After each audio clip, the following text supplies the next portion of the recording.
All right, so today we are starting the guest chapter on ethnicity and nationalism. Today I want to concentrate on the ethnicity part of the chapter, and then for Wednesday we'll do the nationalism part of the chapter. I did ask you on the discussion board to sort of think about what you think about ethnicity in relationship to nation, because I don't think you can sort of neatly separate those. But we'll try and concentrate more on the ethnicity part of things than on the nationalism. And in the next class, we'll talk more about how it relates to national identity and nationalism. So in this class, I want to talk about ethnicity as it relates to how we think about it out there in the world, and also how what anthropologists have done with it. And the nearest thing I could come up with was that the idea, or I'm probably going to be having a lot of question marks in this class whenever I think of ethnicity. So in guest textbook, we're supposed to be doing a kind of we're supposed to be using this as a toolkit, all these tools that you have and put out there in the world. And whenever I think of ethnicity, I start thinking of those Rube Goldberg machines where like one thing's leading to another. It's all way too complicated for what it's trying to do. And I say that because ethnicity has a kind of a very complex history, both inside and outside of anthropology. So when we're talking about race, for example, race is kind of, you might say that anthropologists have come to a kind of consensus about race, in that we say, well, race isn't a biological thing. It's not a biological reality, but racism, the social idea, is real. And so I think that anthropologists have tried to, I guess, in relationship to ideas of racial determinism, especially in the United States, especially in relationship to racial determinism, have been very adamant that race is not determining of your behavior, thoughts, ideas. With ethnicity, things get a little trickier because in some sense, anthropologists did at various times embrace and promote the idea of ethnicity, you might say. In some ways, as we'll see in a second, anthropologists sometimes probably defended people's right to have an ethnic identity for various reasons. But at the same time, anthropologists realized that some of the ideas about ethnicity can be just as problematic or just as dangerous, you might say, as ideas about race. So it's a complex subject, and I think probably in these slides, you're going to see a lot of question marks, and you're going to wonder, well, am I going to learn anything, because or is this just going to be a series of questions? I do that because it's just, these are things that, when I was thinking about this chapter and how it relates to the other things we've thought about, it just made me in my own mind have a lot of question marks. So if you've got the answers to these, that is great. I don't have them yet. So the first question that came up, at least to me, is, well, is ethnicity the same thing as culture, right? So, and this has to do with how, if you remember back to our chapter on culture, we talked about how anthropology deployed the term culture against ideas of racial biological determinism and against ideas of environmental determinism and against these, and we sort of said, well, in contrast to those ideas of sort of high culture, or that there were people who had culture and people who didn't, that everyone has culture. And in that big sense, then culture is a process by which we become human. But we talked about how, as that's kind of translated into the world and translated into academia, culture becomes just that thing that you're studying out there. It becomes less of a process and more of something you say, well, that's their culture, and can become as determining as those other ideas that we were fighting against, like that of race. So if culture is, a group of people out there, then what's the difference between culture and an ethnic group? And, I thought, well, you might say, well, in order to have ethnicity, that's when people think about themselves as belonging to a culture. So I wondered, well, maybe ethnicity is like when, it's one thing for us to talk about, the things in culture that you can't see or you don't identify with, but that ethnicity sort of implies that people have said, okay, well, these are the things that we share. This is our culture and this is what we're doing together. So there's this sort of element of self-identification or group identification, which is perhaps lacking in the larger idea of culture. And so it led me to wonder if, if anthropologists are thinking here that, well, everyone has culture, right? We learned that we all become human in a particular way. We do that because of learned behavior. But then you might say, well, people don't necessarily, though, self-identify as part of a cultural group. That is to say, just because we know that they have learned their behavior doesn't mean that they themselves will make their own ethnic identity salient or consider that to be important. So maybe some people in the world don't think of this as important.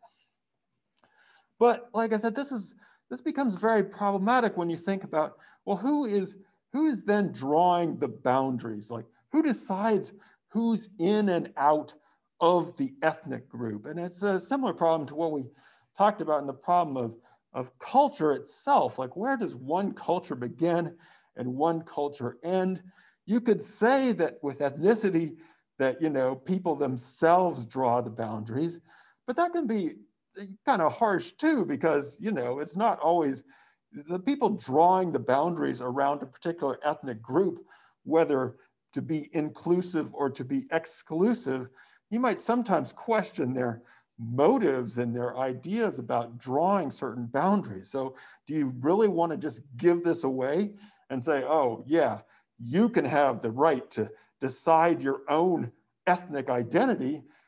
Then it's like, well, somebody could kind of use that to exclude other people or include people that others didn't want to have included. So it becomes, when we think about the relationship between ethnicity and culture, a culture group, it becomes a weird relationship, or becomes a potentially problematic relationship to understand.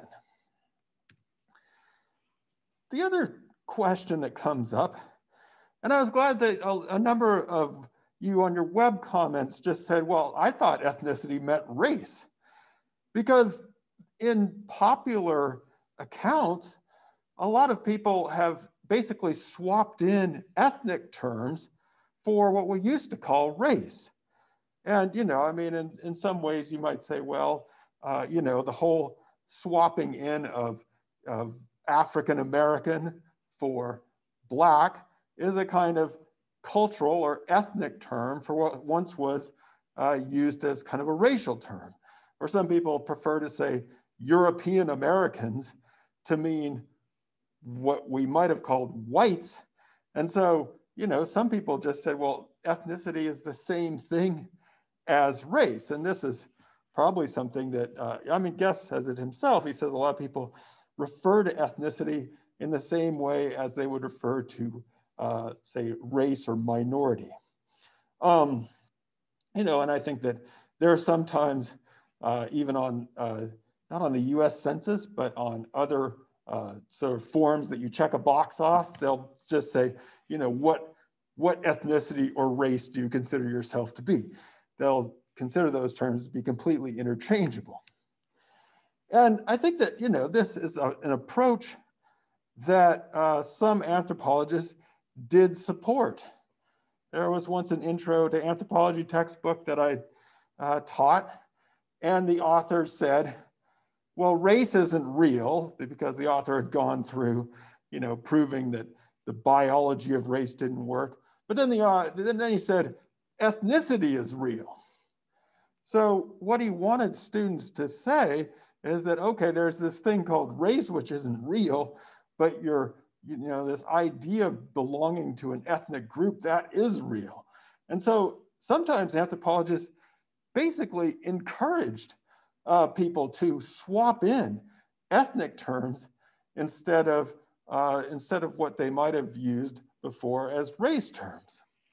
And I think we've talked about this before in this class, but if you're just swapping in different words using euphemisms, but your ideas about other people haven't changed at all, and you're just swapping in other words that are more, that are more polite, or that you feel like represent what's more acceptable in society to use, but the underlying ideas about what's going on haven't changed, then what good is it? I mean, there may be some good in it. I mean, you don't want to use derogatory words for other people. So maybe just on the surface, I mean, in that sense, there's some virtue in being more civil about things.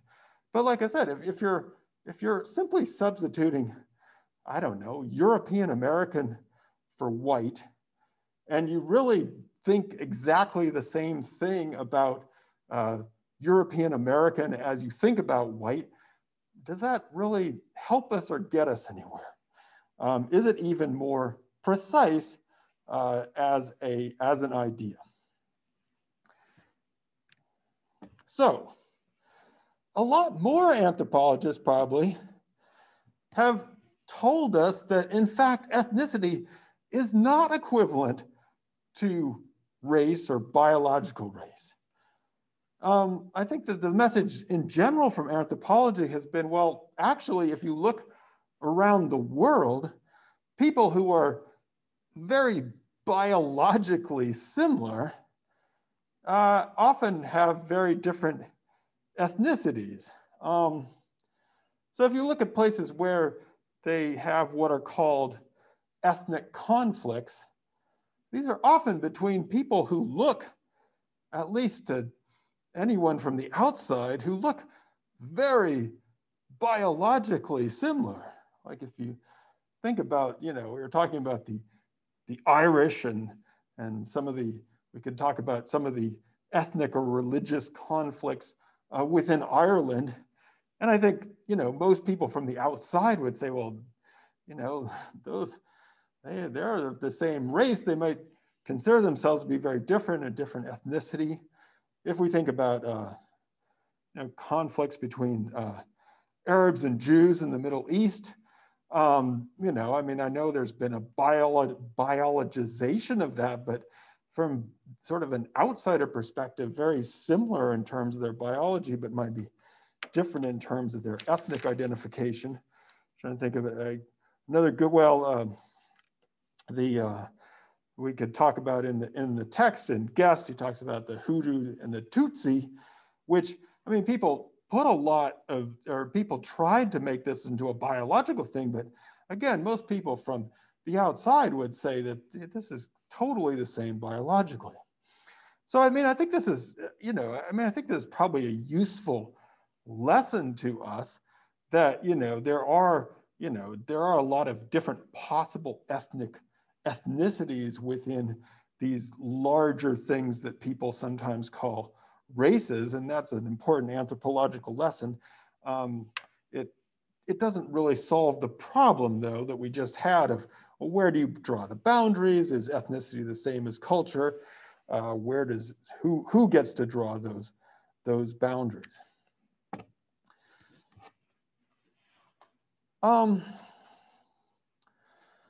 There's also, and I think this is linked to the idea of that ethnicity is just another word for race. There's the idea that ethnicity is just another word for nation. So in this formulation, there's a nation called France and there's a nation called Italy, and all the people in France are French, and that's their ethnic group, and all the people in Italy are Italians, and that's their ethnic group. And if they come to another country, then they become like Italian Americans. So, you know, there's this idea that ethnicity is simply equivalent to the nation that you're in. For the most part, anthropologists haven't been in support of this idea for reasons that we'll see on the next slide. But there's a lot of people who still kind of believe that ethnicity is equivalent to nation. And again, we'll talk about this more in the next class because there are a lot of people who think that it's either exactly equivalent, or if it is not equivalent, it should be equivalent, that there should be one French identity which is shared across France, or one Italian identity which is shared across Italy, and that there shouldn't be any other, there's only one way to be either French or Italian.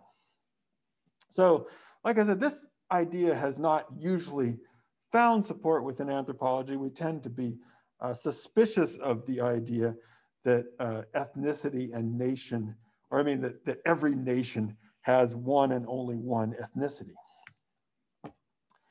Instead, anthropologists have probably been at the forefront of saying that the ethnicity is not equivalent to a national identity. And so a lot of anthropologists will stress that within any one national boundary, you could have a number of different ethnic groups.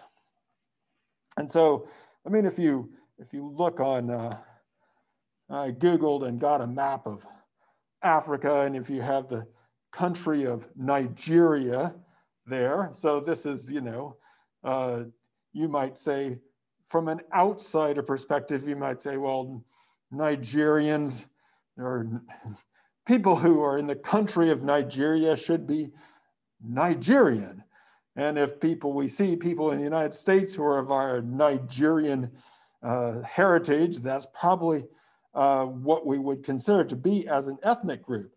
But if you sort of Google then ethnic groups in Nigeria, you'll find that, you know, there's all these little the nation can be divided into, or some people have tried to divide it into all these little color-coded ethnic groups.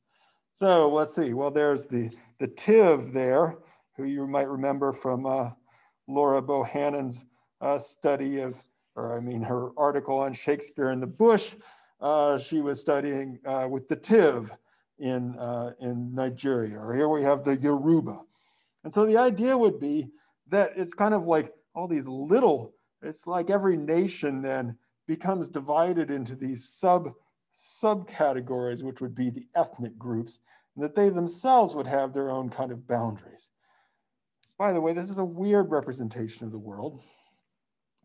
On the plus side, you could say, well, you know, I mean, a lot of people in these countries have been subjected to some very harsh ethnic assimilation, for example. You know, the first example from this chapter, you know, some of the persecution of ethnic minorities in China, for example. So we could say that, you know, on the good side here, that anthropologists would be able to say, hey, these people deserve to have their to be protected. They deserve their ethnic rights. You should not be trampling on them in the name of a nation state. Fortunately, also for anthropologists, that means that instead of sending one person to Nigeria to study Nigeria, you can say, well, I'll go study the Hausa, and I'll go study the Yoruba, and I'll go study the Tiv, and I can get fieldwork money to do all those studies of all those little groups out there. So there's kind of a slight ulterior motive here, is that we can divide the world up into all these little groups, and then you can read books about each one of them. So what can we say if we get past these kinds of, or if trying to go and talk less about the question marks around ethnicity and how confusing it's been both in anthropology and out there in the world, what can anthropology tell us about contemporary ideas about ethnic identity? Probably the most important lesson from anthropology is that ethnic identity, ethnicity, doesn't just come as a natural category. It's not something that goes back hundreds of thousands of years. And so a lot of people like to think the idea of primordial, that it's extremely rooted in that, just like that map I just showed, that those people in those groups are the, kind of color coded into the map. Ethnicity is almost always, it's sort of what we call invented. We'll read more about that in the next section. And a lot of times relatively recently. So Guest gives the example of Thanksgiving in the United States. And, a lot of us were brought up thinking that there was, the Pilgrims, and they did Thanksgiving. And then every year we've just been doing Thanksgiving. And the truth of the matter is that, Thanksgiving was kind of invented as a national American holiday around the time of Abraham Lincoln and the Civil War. And so, it really, as a national holiday, it's only, say, about 150 years old at most. And so it's not something that was continuously celebrated since the Pilgrims came in. They probably, in a lot of places, didn't know about it or didn't care. And there were, across the country, there were various harvest festivals and thank yous to God, or I guess thank you to God for bringing in the harvest. But the idea that there is one national holiday known as Thanksgiving, it's a pretty recent idea. It wasn't celebrated. It was sort of invented. It was invented in part because to heal the divisions from the US Civil War. And this is something that if we look around at various ethnic groups and their traditions, oftentimes they're when I say relatively recent, I mean, say in the last century or 2 centuries. They don't go back 10,000, 20,000 years. The other thing that's a really interesting idea from anthropology is that ethnicity is always going to be situational. That is to say, our guest calls this the situational negotiation of identity, which means that people are going to sort of bring, it might acquire more emphasis at different times and depending on what kind of perspective or social situation you have. So at times it may seem very important, but at other times it might just fade out and not seem important at all, or be overtaken by other identities, such as a national identity, such as a religious identity, such as the idea of race. So all of these things are negotiated as we kind of put ourselves in relationship to other people. Anthropology also reveals that ethnicity, again, since it is negotiated and not primordial, it often only gets revved up or becomes important when people are either making money off of it or using it for political purposes. And so this is what Guest calls identity entrepreneurs. And these are leaders who benefit from either being able to sell things and sell bumper stickers and those kinds of knickknacks, you might say, or ethnic art, or especially if they're able to mobilize an identity for a political movement.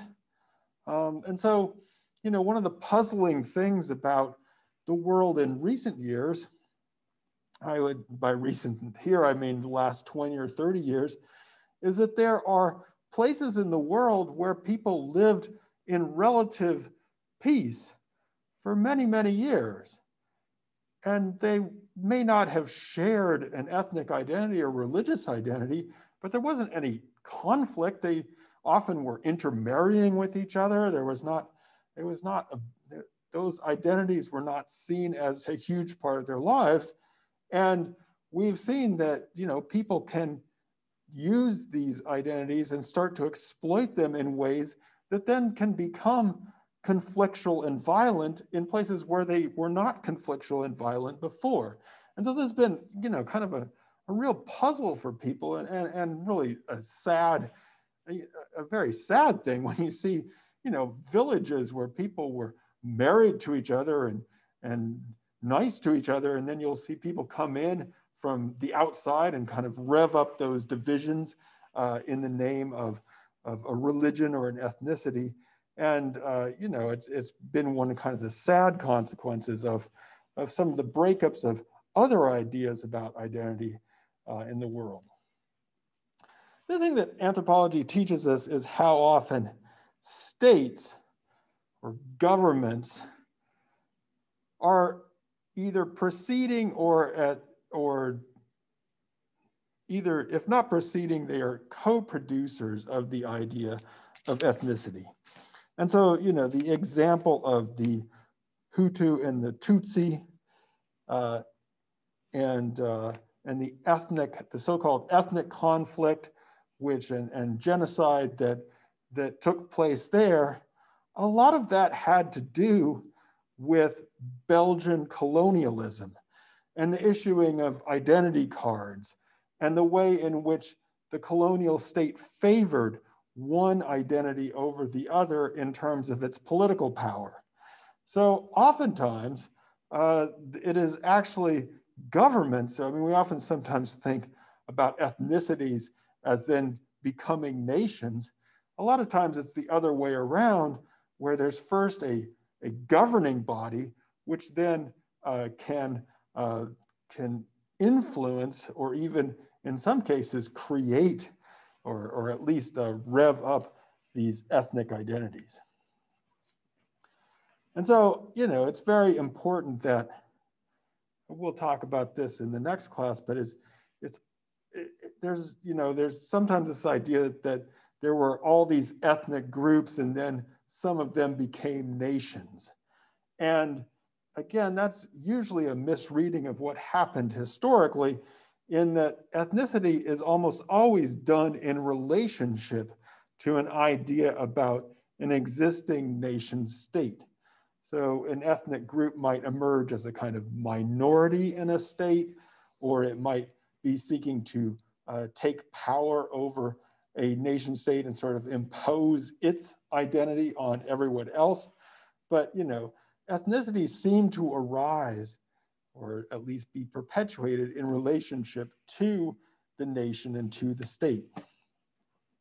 Which leads to the next idea, and this is related to what I was talking about before that has been kind of very sad, is that, a lot of us believed that with the interconnectedness of the world and globalization, that some of these ethnic identities would fade out, that they would not be so important.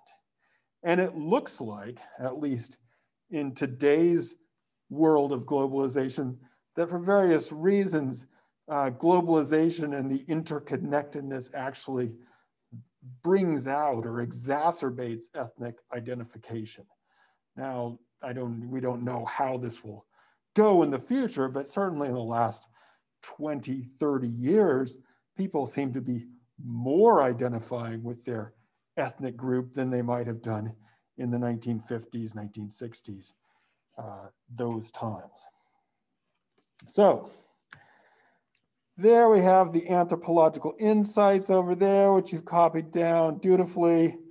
And now we're going to think about, well, how has the general public reacted to these wonderful anthropological insights? How have they seen this in the world?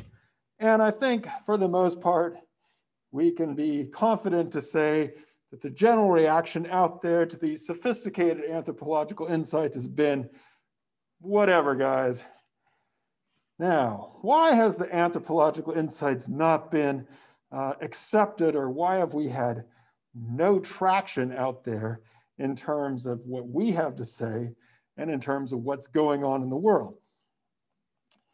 The first reason, I think, is because although anthropology is insisting that ethnicity is not primordial and gets invented, people make a lot of money from selling ethnicity, from selling ethnic products, from selling, we talked about the 23andMe genetic kits, and they're going to send them to you so you can know what World Cup team you're supposed to support based on your percentage of genetic ancestry.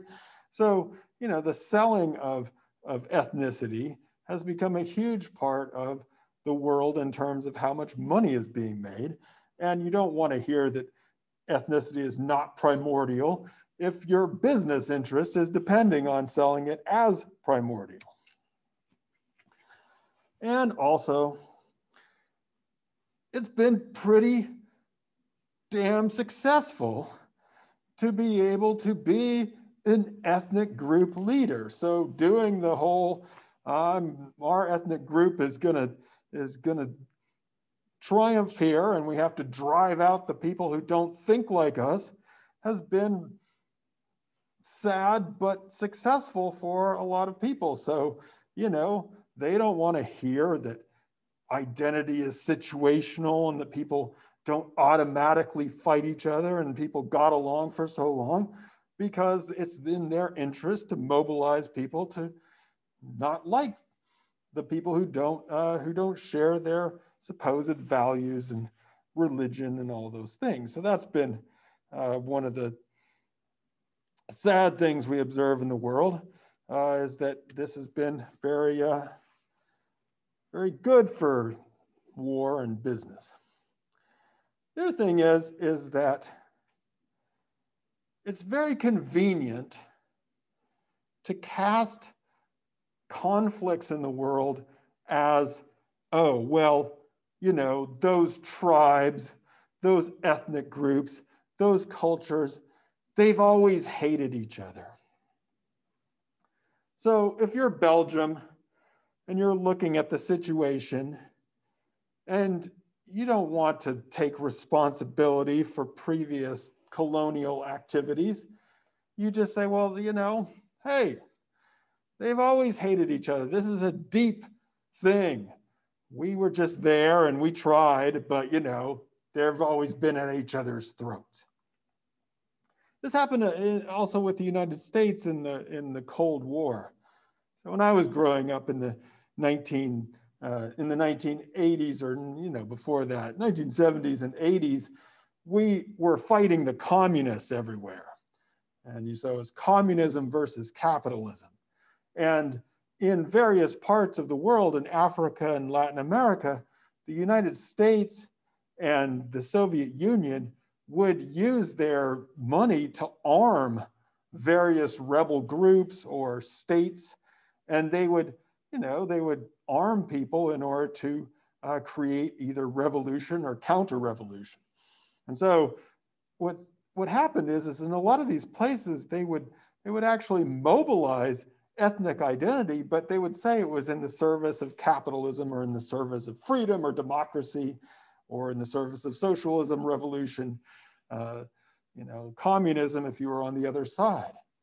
And then as the Cold War ended, and that idea that we were supposed to be fighting proxy wars throughout the third world, as that ended, basically the United States and the Soviet Union pulled back. And then people just kept fighting each other. But we said, well, they've always hated each other. These are deep ethnic conflicts. We have nothing to do with that, even though a lot of the arms and rivalry were introduced by the Cold War powers before that. So it's easy to wash your hands of what's going on in the rest of the world if you think, well, we don't have anything to do with that history. That's something that they've always done. They've always been fighting each other. And then, as we probably know from our own country, the idea that a national identity should be linked to your ethnicity, and that is really awesome, has come up in a huge resurgence.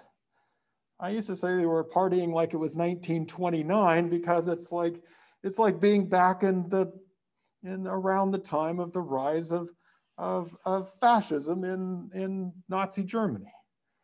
And that is to say that a lot of groups are now claiming that one ethnicity or one group should be in control of the nation.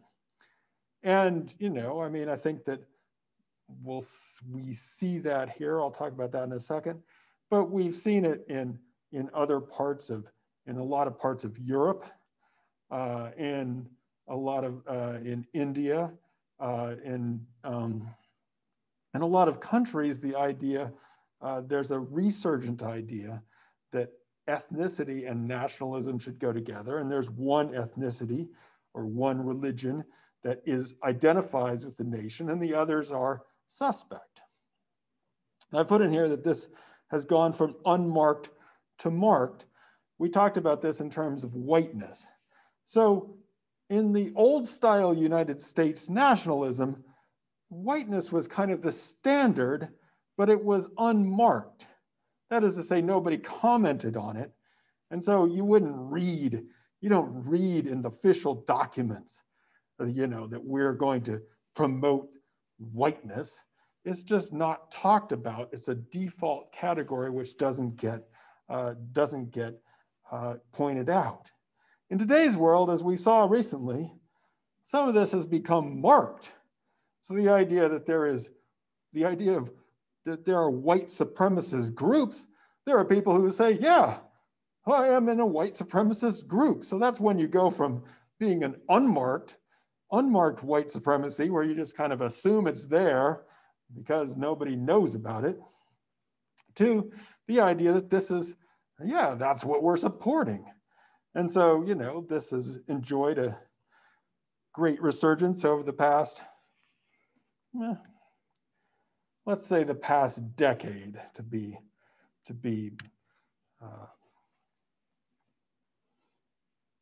generous.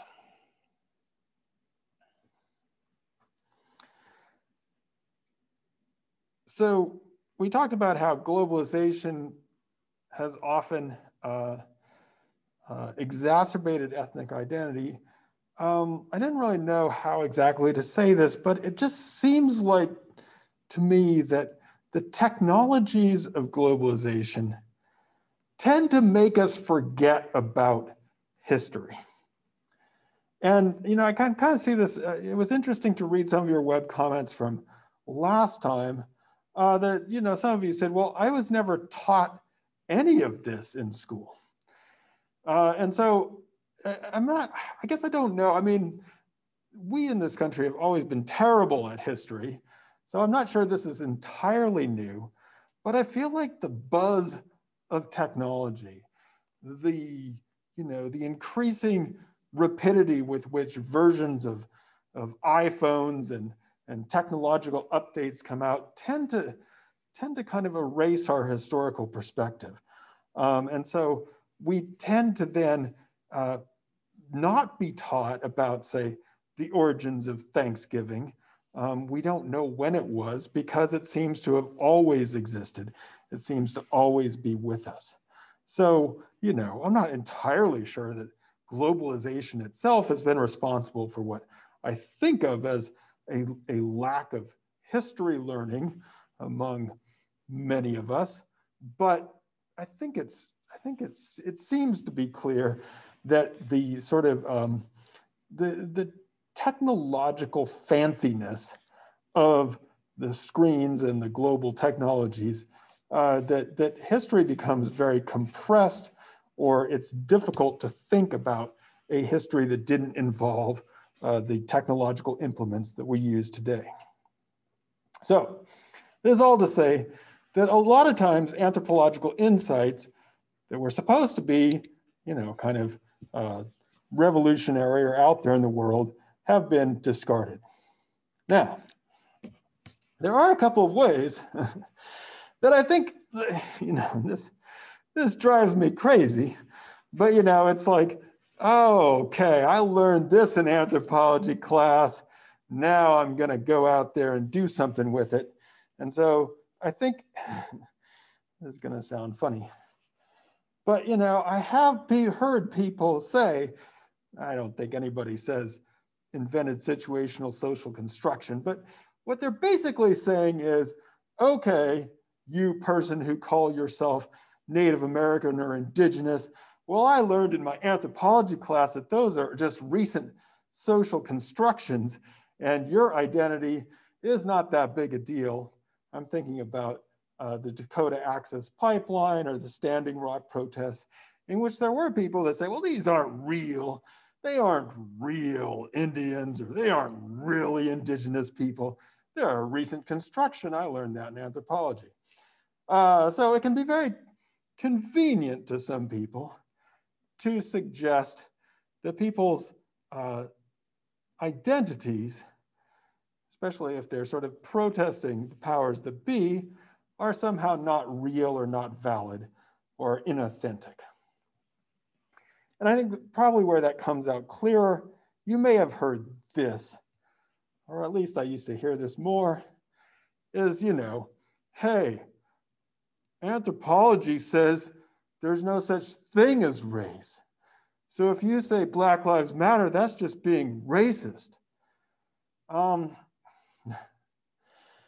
Yeah, I don't know if anthropology had anything to do with this. This just seems to be something that's circulating in our society now, or as I read a headline today, it's become that if you point out racism, then you're called racist, which is weird, but that's where we are. So, you know, I mean, I think that these have been things that sometimes people have used or borrowed from anthropology in order to discredit or in order to take a different perspective than we might have wanted them to on some of these social movements and people who are fighting for their identity, often on terms that are that of ethnicity or ethnic identity, or but these would be ways in which people borrow anthropology in order to disqualify others from their struggles. I want to talk about, especially about this last section that we read for today, right before what we're going to talk about on Wednesday, the relationship of ethnicity to the nation. The idea of assimilation as opposed to, or as Guest puts it, versus multiculturalism. And we saw this a little bit in the film clip that I showed you on last Wednesday, the idea of how, you know, some of the previously distinct ethnic groups, especially European ethnics, you know, what were we going to do with them? A lot of them who might have been questionable in the old days then became white and were sort of allowed into the top of American society. So I mean, what's interesting, or I mean, I think it's indisputable that the idea that everyone was going to melt into a pot and everyone was going to basically be the same, the melting pot imagery was not very good for people of color. That is to say, I mean, certainly for Native Americans, they didn't really get to, they didn't, by the time the melting pot imagery came out, they had already been pushed way far away from North American US society. It certainly never included people who were supposedly too different to be melted in. So we talked about, you know, where the boundary of whiteness that was marked off as basically ending in South Asia. And so, you know, the Asian Exclusion Act, basically people that were from Asia were never considered to be meltable into the pot.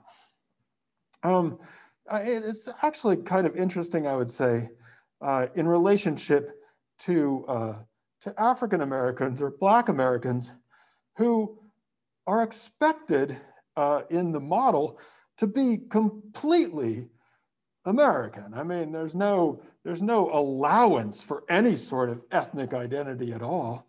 At the same time that they're not allowed legally to live in the same neighborhoods, to intermarry. So there's this weird, like, you're expected to be completely American, and yet you're completely legally excluded from huge swaths of American life. So it's a weird thing that the melting pot was. In this section, Guest talks about how even it didn't always even work for people who were of European descent. So, you know, there were Italians and Greeks and other groups who might have been included in the model and might have been melted into the pot. And it certainly was, you know, it certainly gave someone like me a huge dose of white privilege, but, you know, it wasn't necessarily a good model for the ways in which people might have wanted to express their ethnic identity or their heritage. And so I think, you know, as I talked about in the language class, I mean, the idea that all these languages disappear and that we don't know anything about what our own grandparents spoke as we become monolingual English speakers is kind of frustrating, I think, for someone even who was benefiting from the assimilationist model. So in contrast to that, Guest talks about the model of multiculturalism.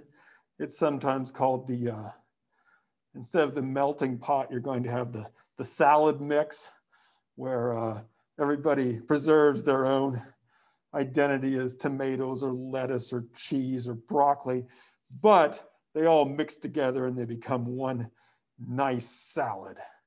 So there's, you know, there are definitely issues with a multicultural model as well. And anthropologists have sometimes been quite critical of the idea of multiculturalism because it can be misrepresentative of what is going on.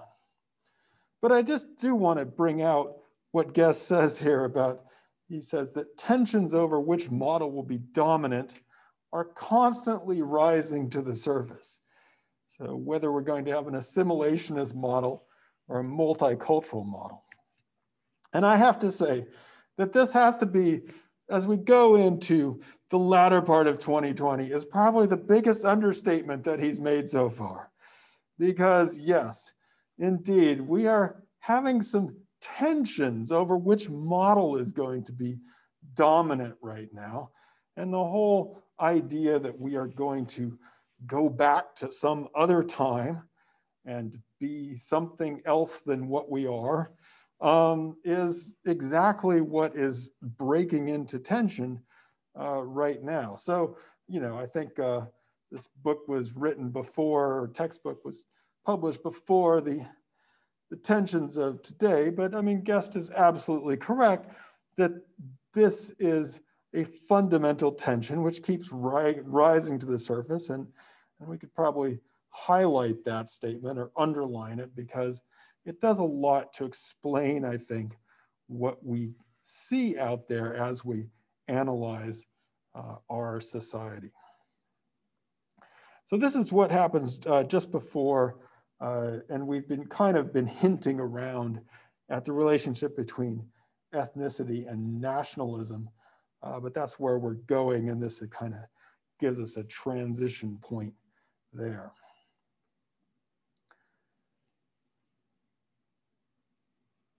Questions?